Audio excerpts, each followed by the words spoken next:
A plate crashed to the floor with a violent shatter, splashing stew across Maya's shoes. She gasped and jumped back as customers turned angrily toward her. The entire restaurant froze. Mr. Thompson's voice sliced through the tension like a blade. "Maya, what is wrong with you? Are you trying to ruin my business?" Maya bent quickly, gathering broken pieces with shaking fingers, her heart pounding like a drum. "I'm sorry, sir. I slipped. I didn't mean." "Keep making excuses," he snapped. "One more mistake and I swear you won't see salary today." Someone at a table hissed loudly, "Nah, this girl go serve person food with broken glass inside." Laughter erupted. Her cheeks burned with embarrassment, but she kept her head down and whispered, "I'm sorry. I'm really sorry." The lunch crowd pressed in with noise, heat, impatience. People shouted their orders, chairs scraped loudly, the kitchen bell rang nonstop. Maya felt herself drowning in it all, but she forced a smile, wiped her hands, and picked up a tray again. She had to keep going. She had no option, not with her mother sick at home, not with hospital bills piling up, not when today's leftover meal was the only food she planned to take home. Then thunder cracked across the sky like a gunshot. Rain followed instantly, pouring so heavily that water gushed down the doorway like a broken pipe. Customers groaned as cold wind swept into the restaurant. And then he entered. A tall, soaked figure stumbled through the open door, dripping rainwater across the floor. His clothes were dirty, clinging to his thin frame. His hair hung in wet strands around his face. He carried nothing but a torn bag that looked older than he was. People turned to stare. A woman wrinkled her nose. "See this burger? He should stay outside." Another man moved his plate away dramatically. "God forbid say he pass near my food." The stranger didn't speak. He didn't defend himself. He just stood there, shivering violently, his hands trembling as he rubbed his stomach like it hurt. Mr. Thompson stormed forward. "Oga, this is not shelter. Go outside. Don't bring your walla here." The man lifted his head slowly. His eyes were tired, defeated, but gentle. "Sir, please. I haven't eaten since yesterday. Just a little food. Anything."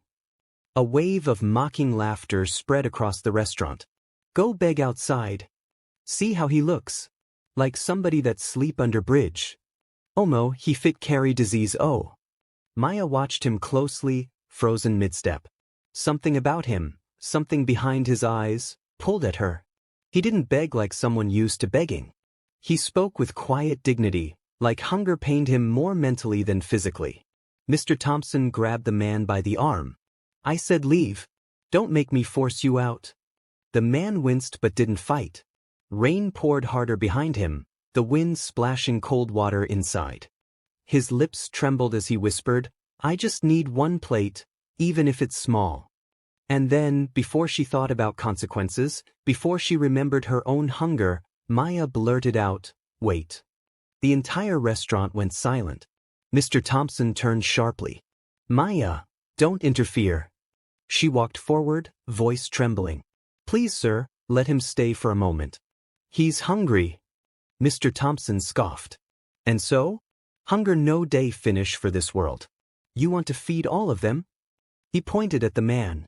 This one especially, looking like trouble. Maya swallowed. Her eyes drifted toward the kitchen where her own plate, the plate she desperately needed, sat covered on a tray.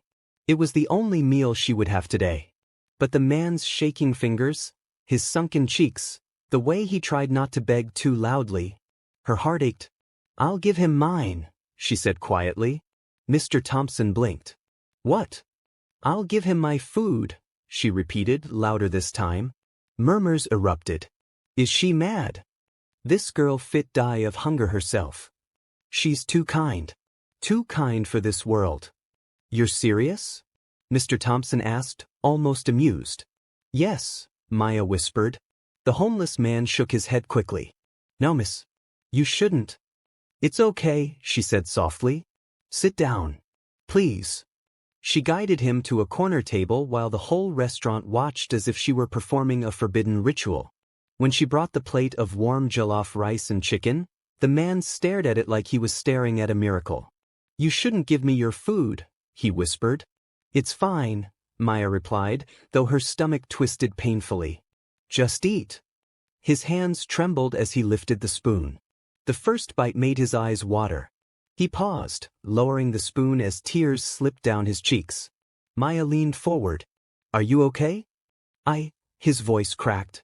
I haven't eaten food like this in a very long time. He ate slowly at first, then faster, driven by raw desperation. Tears dropped onto the plate with each bite. Maya sat with him silently, letting him have his moment. Halfway through, he paused and looked at her with a soft intensity. My name is Daniel. Maya smiled gently. I'm Maya. Thank you, Maya, he said, voice trembling. You don't know what you've done. Before she could reply, Mr. Thompson shouted from across the restaurant, Maya, come here immediately. She flinched. I have to go. Daniel reached out and lightly touched her hand. You are a good person, he whispered. One day, your kindness will return to you. She didn't understand what he meant, but she nodded and walked away, praying Mr. Thompson wouldn't punish her for helping him. He did. He lectured her for several minutes, threatened her job again, then forced her to clean the entire back area alone. When she finally grabbed her bag at closing time, hungry and exhausted, she glanced around the restaurant. Daniel was gone. Outside, rain still fell softly. Maya wrapped her arms around herself and walked home through puddles, her stomach empty, her body shaking from fatigue. But somewhere across the city, Daniel sat inside a dark, luxurious SUV, wiping the dirt makeup off his face. The driver glanced at him through the mirror. Was she the one? Daniel stared out the window, watching the rain blur the world into streaks of silver. Yes, he whispered. She's the one. He closed his eyes. And tomorrow, everything changes. Maya barely slept that night. Her stomach twisted with hunger, but that wasn't what kept her awake. It was the man, Daniel. His trembling hands, the way he cried into his meal, the strange sadness in his eyes. There was something about him that didn't fit the image of a typical homeless wanderer. Nothing about him felt ordinary. By morning, her body felt heavy. Her mother coughed in the next room, weak and tired. Maya, she called softly, are you going to work? Yes, Mama, Maya answered, forcing her voice to sound cheerful. I'm leaving soon. Did you eat last night? She paused, staring at the empty table. Yes, Mama, I did. She lied again. Her mother believed her. The guilt followed Maya as she hurried to work through the muddy streets. When she reached the restaurant, people were crowded outside, murmuring and whispering like something unbelievable had happened. Maya slowed down, confused. What's going on? She asked a man standing near the doorway. I don't know, he said excitedly. Big men came. Expensive cars. Security guards everywhere. They entered your workplace. Her heart dropped. Police. No. Something else. You better go see for yourself. She pushed through the small crowd until she stepped inside and froze. The restaurant was silent. 3 large men in dark suits stood near the counter, their faces unreadable behind dark glasses. Customers sat stiffly, barely breathing. Mr. Thompson, her boss, stood behind the counter trembling so hard that his shirt collar shook. And at the center of the room, with a quiet presence that commanded respect effortlessly, stood a man in a tailored navy blue suit. He looked nothing like the broken, rain-soaked figure she fed the day before. His hair was clean and styled. His jaw was freshly shaven. His shoes gleamed. His aura filled the space, calm, confident, controlled. But his eyes were the same ones she remembered. Daniel. Maya's knees weakened. No, she whispered. Daniel's gaze lifted. When he saw her, something in his expression softened. He took a slow step forward. Good morning, Maya. Silence fell like a blanket over the room. Maya shook her head in disbelief. Is that really you? Yes, Daniel replied gently. It's me. People gasped. That's the burger from yesterday? No way. Look at him. Who is he? Mr. Thompson stuttered desperately. Good morning. I apologize for any inconvenience. Please forgive. Daniel raised a hand without even looking at him. I didn't come here for you. Maya's breath caught. Her chest tightened so hard it hurt. Daniel stepped closer, his voice calm yet deep enough to silence every murmur. I came here because of Maya. Mr. Thompson's face turned white. Everyone else turned their attention to her, eyes wide with curiosity and shock. Maya's voice shook. Why are you here? Daniel nodded at one of his guards. The man stepped forward and handed him a sleek folder. Daniel opened it and took out a document.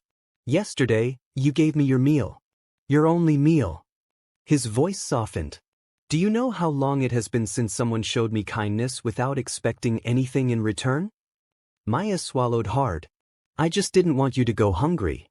He nodded slowly. Yes. And because of that, your life changes today. He handed her the first document. She stared at it blankly. What is this? A medical sponsorship, Daniel said. Your mother's bills. Full treatment. Medication. Everything covered.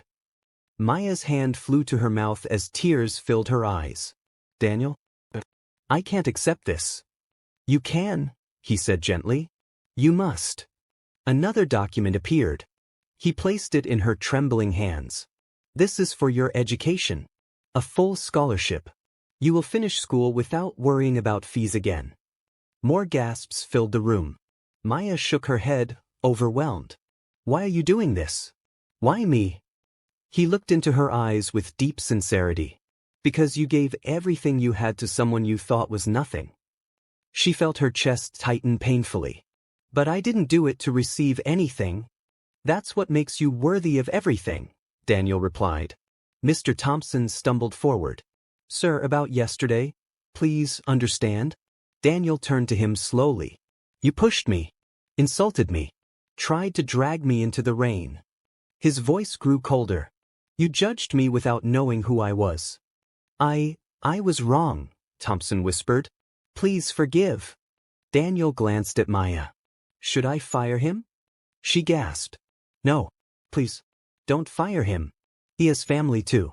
I don't want anyone to suffer because of me. Daniel studied her for a long moment, then nodded once. Very well. He stays. Thompson exhaled in shaky relief, almost falling to his knees. But, Daniel added sharply, from today onward, you will treat her like a human being.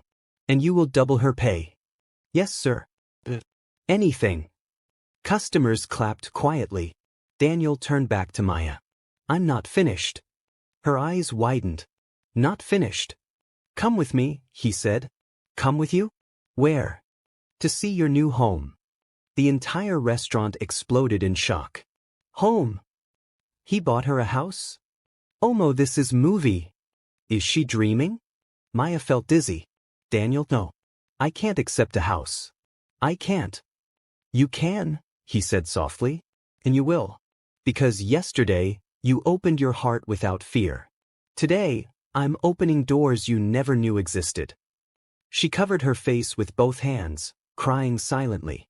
Delicate tears, broken tears, grateful tears. Daniel stepped closer, lowering his voice. You gave me food when you had nothing. You saw me as human when no one else did. His voice cracked slightly. Let me return that humanity. When she looked up at him again, her eyes were red and swollen. I don't know what to say. You don't have to say anything, he whispered. He extended his hand. Trembling, emotional, terrified yet hopeful, Maya placed her hand in his. The guards stepped aside. Daniel looked at her with the gentlest expression she had ever seen. Let's go, Maya. And for the first time in her life, she walked out of that restaurant with her head held high, and a future waiting outside for her.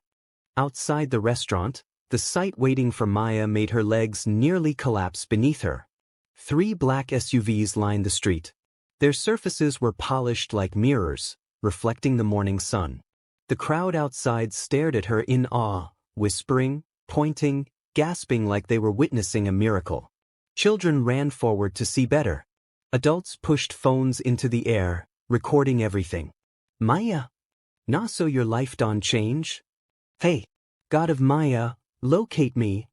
Is this the same girl way days serve rice here yesterday? She follow Billionaire Dago?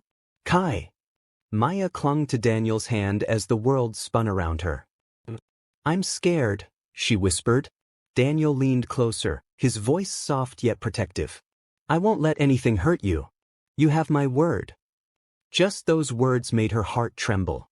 His tone wasn't commanding, it was comforting, almost familiar, like someone who had known her for years and wasn't going anywhere. A guard opened the door to the first SUV. Maya hesitated, staring at the spotless leather seats, the glowing interior lights, the soft smell of luxury drifting out of the car. She had never entered a vehicle this grand.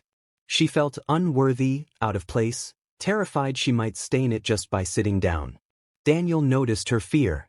He placed a gentle hand on her back. It's okay. You belong here.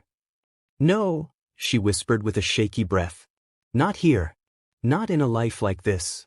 He tilted her chin up slightly. Why not? Because you're poor? Kindness is the only currency that truly matters, Maya. And in that, you are richer than most people I've met. Her eyes filled again. She said nothing more, only stepped inside slowly. Daniel entered beside her. The door closed with a smooth, soft click, shutting out the noise of the world. For a moment, there was stillness. Maya stared around in amazement. I feel like I'm dreaming, she breathed. Daniel smiled faintly. Then let it be a dream you never wake up from. The SUV pulled off. As they drove through the city, people outside stared at the convoy. Some recognized the logo on the SUV, a discreet emblem famous among the wealthy. Others simply knew powerful people moved in troops. Maya shrank into her seat. Everyone is looking, she murmured. They're looking because of me, Daniel replied. Not because of you. She shook her head. No, they're wondering how a poor girl like me ended up in a billionaire's car. Daniel watched her quietly. And are you wondering the same thing? Her voice dropped. A little. He turned to face her fully. Yesterday, you looked at me and saw a man, just a man. Hungry, tired, wet, human. Everyone else saw a problem. His tone darkened. People treat those beneath them like they aren't real. Like they can't feel. Maya swallowed. Has that happened to you before? Even as a billionaire? He exhaled slowly, gaze drifting to the window. More times than you can imagine. She waited, watching him closely. Is that why you pretend to be homeless? To test people? His jaw tightened slightly. I do it once a year. I put on torn clothes, walk into random places, and see humanity for what it truly is. And do people help you? Most don't, he said quietly. They yell, insult, kick me out. Some even spit. Maya's heart clenched painfully. I'm so sorry. Don't be, he replied. Their reactions tell me the truth. But yesterday, he paused, turning back to her. Yesterday you saw me. Her face heated. She looked away. I just did what I wish someone would do for me. Daniel watched her for a long moment, taking in the way her hands twisted nervously in her lap. Do people treat you badly too? He asked gently. She nodded slowly. All the time. At work, on the street, everywhere. He frowned. Why? Because I'm poor, she whispered, voice trembling. Because my clothes are cheap.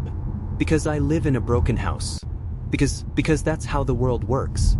People love you when you have money. They tolerate you when you have potential. But when you have nothing, her voice cracked. Tears threatened her again. They forget you're human. Daniel's expression darkened, not with anger at her, but at a world that allowed such cruelty. You deserved more, he said quietly. I don't know if I do, she whispered. He leaned a little closer. I do. She turned to him, her eyes wet. You deserve everything you were denied. Her lips parted, breath shaking. She didn't know what to say, so she said nothing. The SUV continued down the road, silence wrapping around them like a fragile bubble. After a few minutes, Maya murmured, Where are we going now? To see your house. She blinked quickly. My what? Your house, he repeated gently. You need a safe place to live. Your mother needs space, proper ventilation, clean water, electricity that doesn't cut off every day. She swallowed hard. Daniel, why would you buy me a house? I barely know you. You knew enough to give me your last meal, he replied softly.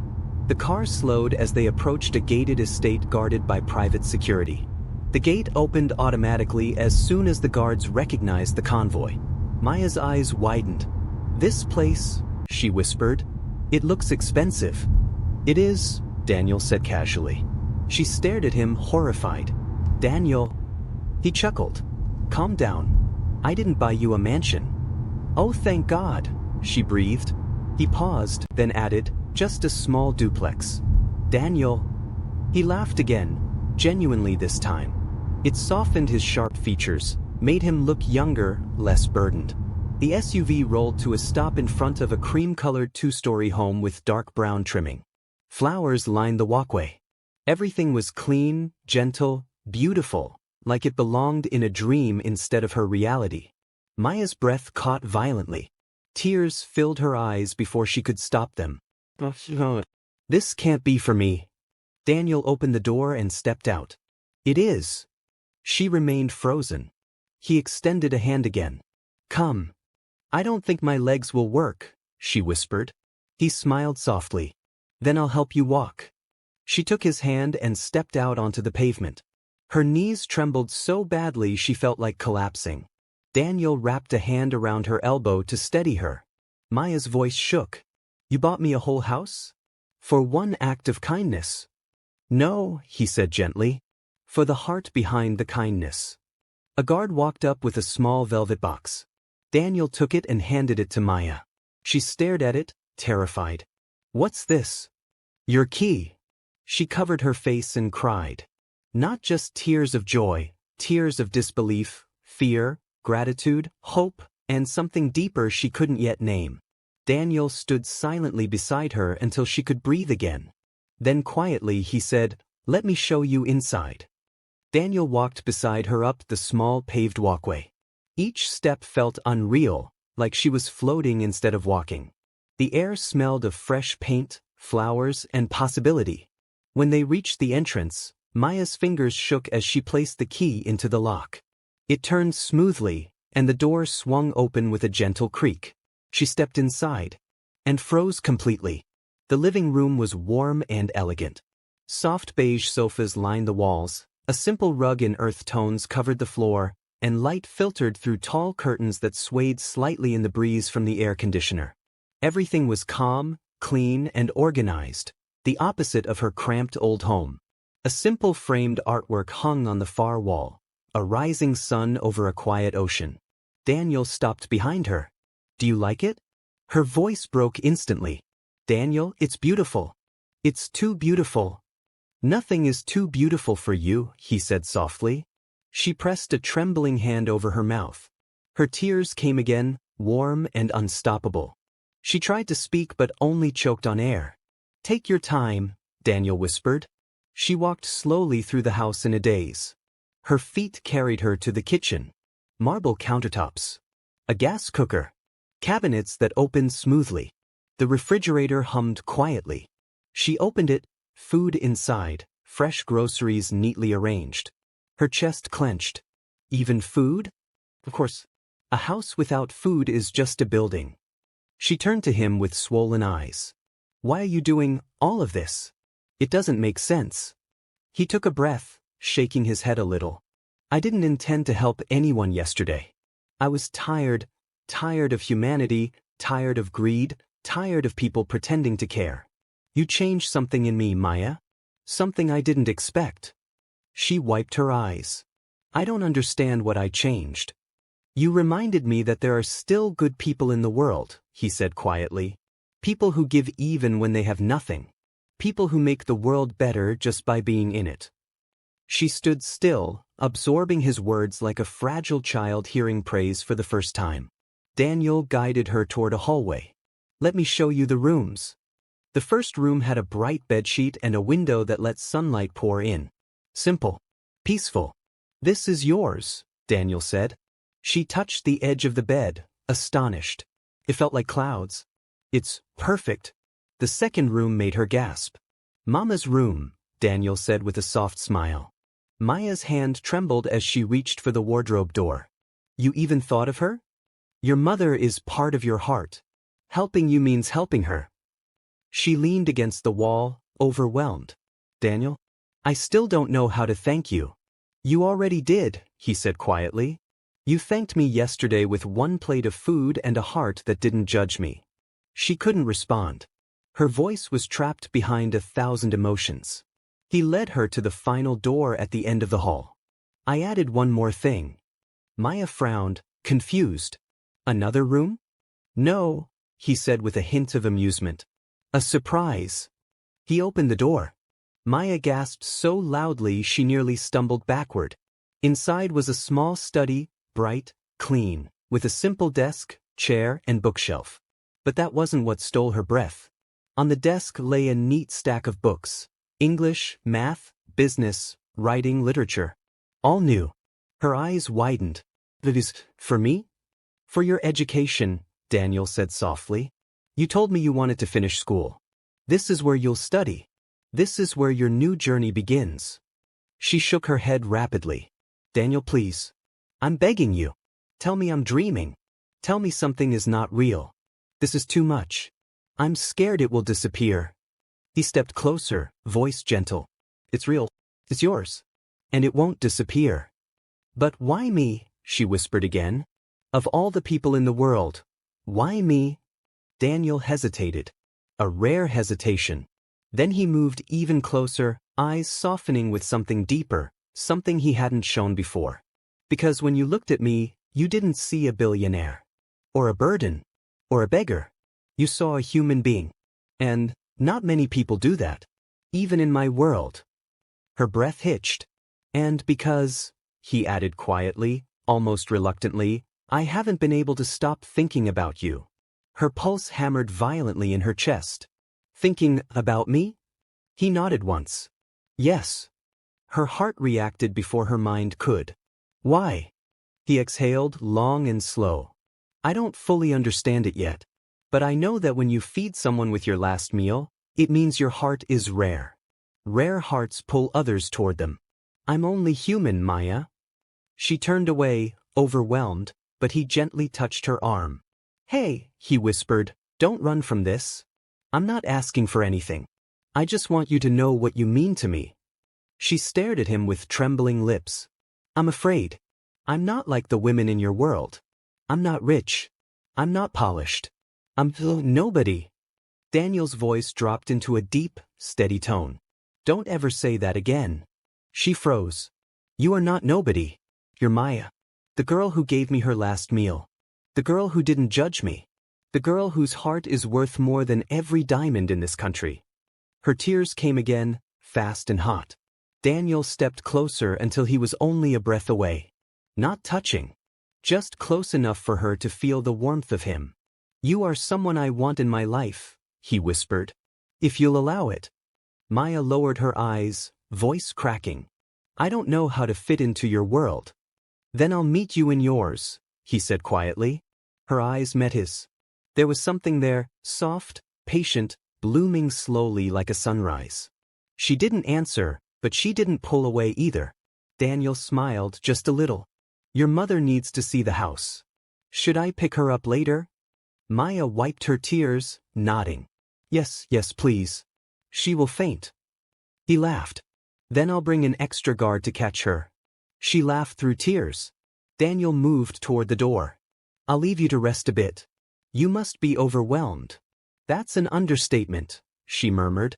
He smiled again, warm, gentle, almost intimate. I'll be back soon. Daniel, she called softly as he stepped outside. He paused. Yes. Her voice trembled. Thank you. For everything. He nodded once, slowly. Thank you, for seeing me. Then he walked out. Hours passed. Maya explored every inch of the house, crying and smiling and laughing and touching the walls like she was touching a miracle. She prayed. She danced. She collapsed on the bed in disbelief. Later that evening, Daniel returned with her mother. Mama screamed so loudly that the entire street heard her. She cried. She prayed. She blessed Daniel 100 times over. She touched everything, hugging walls like they were people. Daniel watched from a distance, smiling softly. That night, when Maya escorted him back to the door, he turned to her with a quiet expression. "This is only the beginning," he said. She felt her heart leap. Beginning of what? He stared into her eyes. "Whatever destiny has planned for us." Her breath caught. "And Maya?" "Yes. If you believe in second chances, maybe one day, you can allow me into your heart." She didn't speak. She didn't need to. The future was already unfolding. And for the first time in her life, she wasn't afraid of it. If you enjoyed this story and want more inspiring stories like this, make sure you like, share, and subscribe so you never miss the next life-changing episode.